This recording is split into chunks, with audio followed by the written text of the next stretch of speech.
A new U.S. rocket reached orbit early Monday, and the launch was a big one, not just in scale of the vehicle, but also in significance for a market that's become dominated by a single player in recent years.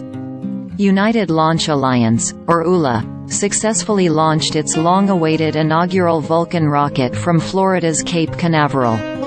The 202-foot-tall rocket successfully deployed its main payload, the Peregrine lunar cargo lander for Pittsburgh-based Astrobotic, about an hour later.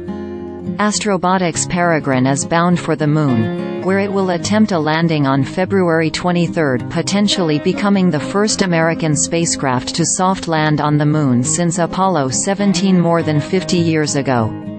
Under a NASA-funded program known as the Commercial Lunar Payload Services Initiative, Astrobotic's mission represents one of 6 lunar launches of landers from 3 different companies slated for this year. Years delayed, the debut of ULA's Vulcan represents the latest challenger to the launch business of Elon Musk's SpaceX, with the companies fiercely competing for lucrative national security rocket contracts. SpaceX is coming off another record year with 96 successful missions of its Falcon rockets in 2023.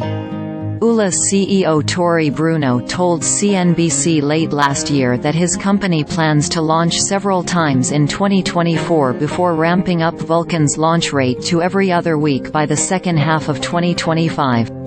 ULA says it's sold more than 70 Vulcan missions to date, a backlog largely made up of Space Force contracts and launches for Amazon's Project Kuiper internet satellites. Vulcan's success also represents a major milestone for Jeff Bezos' Blue Origin, which supplies the main engines of the rocket. A pair of Blue Origin's B-4 engines are the centerpiece to getting Vulcan off the ground, after years of delivery delays on the first flight engines. Big kudos and congrats to the whole team. Bezos wrote in a social media post after Monday's launch. Blue Origin's own rocket, New Glenn, will also be powered by B-4 engines. Finally, Vulcan's first launch may also be key in discussions reportedly underway to sell the rocket company. ULA is a joint venture, equally owned by Boeing and Lockheed Martin, created in a 2006 merger of the company's rocket businesses.